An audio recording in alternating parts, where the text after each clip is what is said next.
जल जीवन मिशन। ये मिशन है हर घर में नल और शुद्ध पेयजल उपलब्ध करवाने का।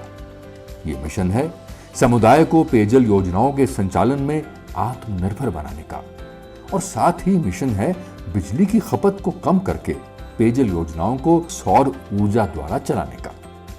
माननीय प्रधानमंत्री की इस दूरदर्शी सोच को साकार रूप देने की चुनौती को जल शक्ति विभाग हिमाचल ने स्वीकारा और इसकी शुरुआत की यमुना नदी के किनारे बसी गुरु की नगरी पांवटा साहिब से। गुरु की नगरी जलापूर्ति की एक ऐसी ही योजना के लिए याद रखी जाएगी जो आगे चलकर देश के दूसरे पहाड़ी प्रदेशों के लिए एक टिकाऊ, आत्मनिर्भर व स्वचालित सौर ऊर्जा पर आधारित जलापूर्ति योजना की मिसाल पेश करेगी। जल जीवन मिशन के सौजन्य से जल शक्ति विभाग हिमाचल प्रदेश ने पांवटा साहिब की 260 बस्तियों के लिए 9 करोड़ रुपए की लागत से एक ऐसी जलापूर्ति योजना का प्रारूप तैयार किया जिसका 100% संचालन, रखरखाव और प्रबंधन समुदाय खुद कर पाए। प्रदेश के माननीय मुख्यमंत्री श्री जयराम ठाकुर ने अपने 2021 के बजट भाषण में योजना के बारे में जिक्र करते हुए इस सपने को साकार करने के लिए विभाग का उत्साह बढ़ा है। पांवटा साहिब क्षेत्र में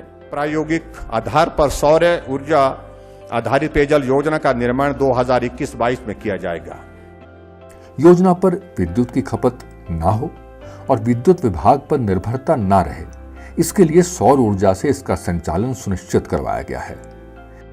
योजना की पहली इकाई का प्रयोग टोका नगला गांव में सफलता से किया जा चुका है।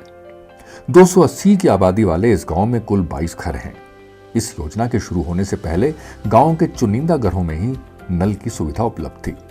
हाँ, कुछ साधन संपन्न परिवार जरूर थे जो हैंडपंप लगाकर अपने लिए पानी की व्यवस्था कर लेते थे, लेकिन गरीब और मध्यम वर्गीय परिवारों की निर्भरता तो सार्वजनिक नलों पर ही थी। इन सार्वजनिक नलों से भी लोगों का गुजारा नहीं होता था। गर्मियों के दिनों में पानी की बहुत किल्लत रहती थी। पशुओं को पानी पिलाने के लिए बाता खड्ड पर लेकर जाना पड़ता था। जल जीवन मिशन योजना के तहत जल शक्ति विभाग हिमाचल प्रदेश के प्रयासों ने टोका नगला के लोगों की तकदीर और तस्वीर दोनों ही बदली है।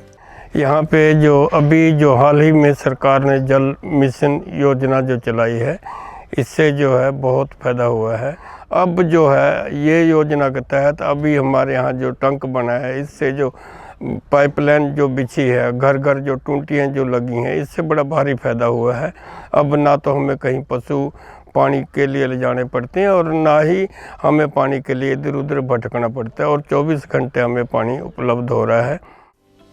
योजना के तहत बोरवेल खुदवाया गया और जल भंडारण हेतु टैंक का निर्माण किया गया।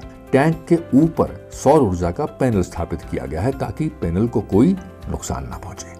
सभी घरों में प्रवाह के साथ निर्बाध पेयजल आपूर्ति हो सके, इसके लिए पानी के टैंक की ऊंचाई बढ़ाने के लिए टैंक को लोहे के ढांचे पर खड़ा किया गया। इस तरह शुरू हुआ एक बहुत बड़े सपने का सफर। ये पहले प्रयोग का पहला सफल कदम है जहां लोग अपनी योजना को चलाने में आत्मनिर्भर हैं और बिजली का खर्च शून्य। योजना निर्बाध रूप से चलती रहे, इसके लिए योजना के संचालन, प्रबंधन और रखरखाव के लिए टोका नगला के लोग और समुदाय आगे बढ़कर काम कर रहा है। आज टोका नगला गांव के हर घर में नल लगाए जा चुके हैं, जिनके जरिए घर घर तक रोजाना पर्याप्त और नियमित शुद्ध पेयजल पहुंच रहा है। हमारे यहाँ पे पानी की बहुत समस्या थी, हमें बहुत दूर दूर से जाके पानी लाना पड़ता था, बट सरकार ने जब से ये नल लगवाया है तब से हमारी फैसिलिटी भी पूरी होती है। हमें इस चीज़ से बहुत फ़ायदा हो रहा है। अब इस नल में हमेशा पानी रहता है, हमें दूर जाके पानी के लिए परेशान नहीं होना पड़ता। इस सफल प्रयोग से ऊर्जा लेकर जल शक्ति विभाग बाकी 259 इकाइयों का काम पूरा करने की दिशा में तेजी से आगे बढ़ रहा है ताकि समुदाय को जलापूर्ति में आत्मनिर्भर बनाया जा सके। विभाग प्रदेश के अन्य क्षेत्रों में भी ऐसी बस्तियों को चिन्हित कर रहा है जहां इस प्रकार की योजनाएं बनाई जा सके।